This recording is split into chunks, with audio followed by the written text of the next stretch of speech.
Hi everyone, నేను మీకు ఈరోజు ఇంపార్టెంట్ అయినటువంటి కరెంట్ అఫైర్స్ గురించి చెప్పబోతున్నాను.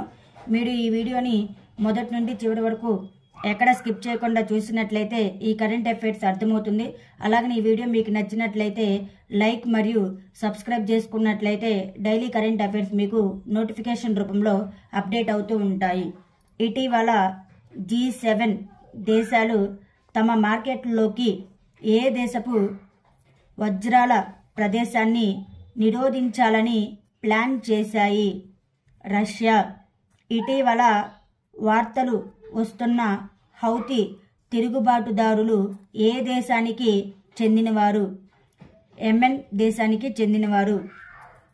మిడిల్ టెక్నాలజీ ట్రాప్ అనే పదం ఇటీవల ఏ దేశానికి సంబంధించి వార్తల్లో కనిపిస్తుంది? చైనా. ఇటీవల వార్తలు చేస్తున్న ఎస్ఐ క్యూబో ప్రాంతం ఏ రెండు దేశాల మధ్య వివాదానికి సంబంధించిన అంశం? వెనిజులా మరియు గయానా.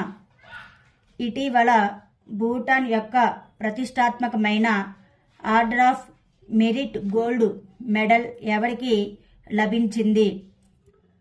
పూనం కేత్రపాల్ సింగ్.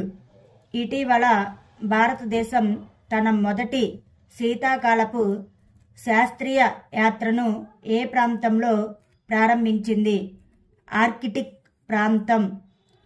అంటార్కిటికాలోని ఎత్తైన మౌంట్ విన్సన్ శిఖరాన్ని ఇటీవల విజయవంతంగా అధిరోహించిన భారతీయుడు ఎవరు? షేక్ హసన్. ఇటీవల చర్చించిన గల్ఫ్ స్మార్ట్ సిటీ ప్రాజెక్టు దేనికి సంబంధించినది? భూటాన్. కృష్ణ పదార్థం యొక్క ఆవిష్కరణ కోసం భూమిపై అత్యంత లోతైన జిన్పింగ్ అండర్ గ్రౌండ్ ల్యాబొరేటరీని ఇటీవల ఎవరు ప్రారంభించారు? చైనా. IPL వేలం 2024లో కొనుగోలు చేసిన అత్యంత ఖరీదైన ఆటగాడు ఎవరు? Mitchell Starc.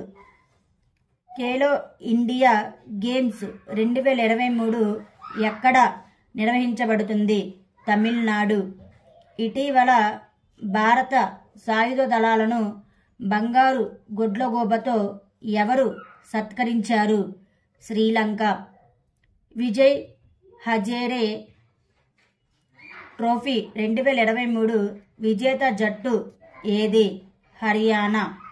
ఇటీవల భారతీయ కార్మికుల హక్కులను పరిరక్షించడానికి నేషనల్ స్కిల్ డెవలప్మెంట్ కార్పొరేషన్ ఎవరితో ఒప్పందం కుదుర్చుకుంది?